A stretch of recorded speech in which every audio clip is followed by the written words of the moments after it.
पवित्र बीजक प्रज्ञाबोध कहरा 9 पद 6।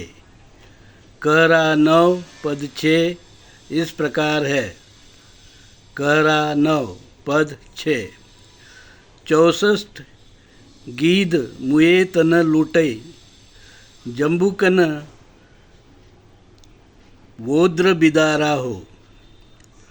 शब्द अर्थ।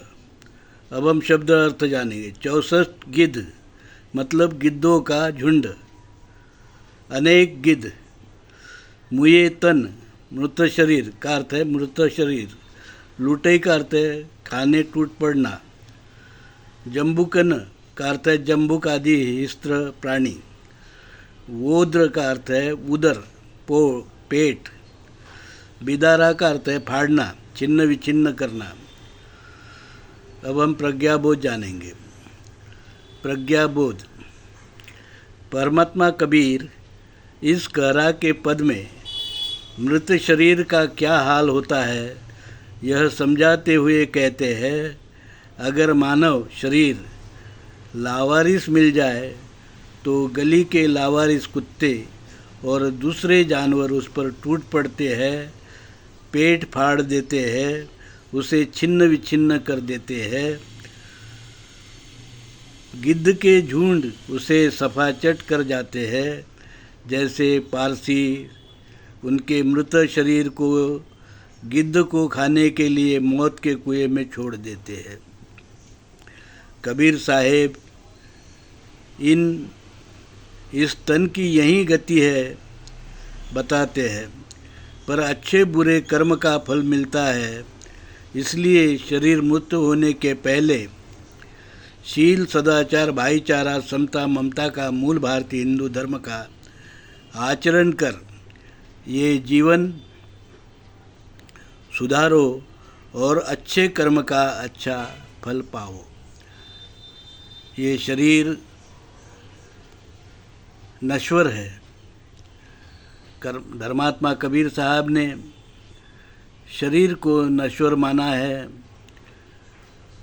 यह परिवर्तनशील है, हर पल बदलता रहता है। जो बालक है वह बूढ़ा होता है और मरणासन्न स्थिति में पहुंचने के बाद में मृत्यु भी होती है। तो शरीर तो आता जाता रहता है, पर जो कार्य हम अच्छा कार्य करते हैं उसका फल हमें हर परिवर्तन में मिलता है। आगे जो भी परिवर्तन होता है उसमें उस फल का जो अच्छे कर्म का फल है वो अच्छा फल मिलता है। इसलिए अच्छा कर्म करना यह मानव का धर्म है और ये शरीर होते हुए हमने ये करना चाहिए, मानव शरीर होते हुए, क्योंकि मानव शरीर में ही हमें प्रज्ञा का बोध होता है, अन्य शरीर में नहीं। इसलिए मानव शरीर का सदुपयोग कर हमें धर्म का पालन कर जो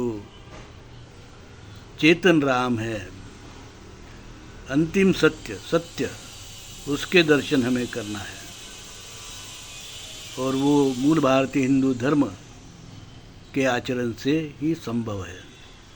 साधु साधु साधु।